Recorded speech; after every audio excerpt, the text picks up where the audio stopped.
ಬಾಣಂತನ, pregnancy, ಪೋಸ್ಟ್ಪಾರ್ಟಮ್, lactation ಅಥವಾ matured ಆಗಿರೋರು ಇರ್ಬೋದು.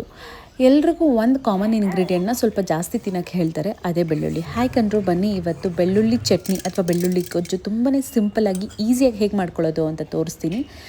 Complete detail recipe as usual ಡಿಸ್ಕ್ರಿಪ್ಷನಲ್ಲಿರುತ್ತೆ, ನೀವು ರೆಫರ್ ಮಾಡ್ಬೋದು.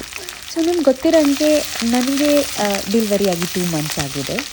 ಆ್ಯಂಡ್ ನನ್ನ ಬಾಣ್ತನ ನಾನೇ ಮಾಡ್ಕೊತಾ ಇರೋದ್ರಿಂದ ಆದಷ್ಟು ನಾನೇ ರಿಸರ್ಚ್ ಮಾಡಿ, ನಾನೇ ಬುಕ್ಸ್ಗಳು ಓದಿ ತುಂಬಾ ಕಮ್ಮಿ ಟೈಮಲ್ಲಿ ಆಗೋಂಥ ರೆಸಿಪಿಗಳು and which is also useful ಆಗೋಂಥ ರೆಸಿಪಿಗಳನ್ನ ಪೋಸ್ಟ್ ಮಾಡ್ತಿರ್ತೀನಿ.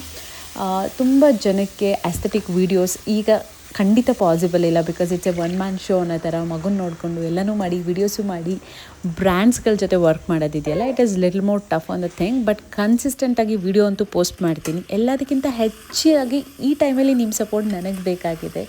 ಸೊ ತುಂಬ ಕಾಂಟೆಂಟ್ ಸ್ವಲ್ಪ ಬೇರೆ ಸ್ಟೈಲಲ್ಲೇ ಬರೋಕ್ಕೆ ಶುರು ಆಗುತ್ತೆ ಇನ್ಮೇಲೆ, because I am a new mom and I have lot many ideas. But source of ಕಾಂಟೆಂಟ್ನ ಬೇರೆ ಥರ ತೋರಿಸ್ತೀನಿ. ನಿಮ್ಮದು ಏನಾದರೂ ಐಡಿಯಾಸ್ ಇದ್ದರೆ ಕಮೆಂಟ್ ಮಾಡಿ, ಮಕ್ಕಳದು ರೆಕಮೆಂಡೇಷನ್ ಇದ್ದರೆ ಕೂಡ ಹೇಳಿ. Thank you so much for all the love and support.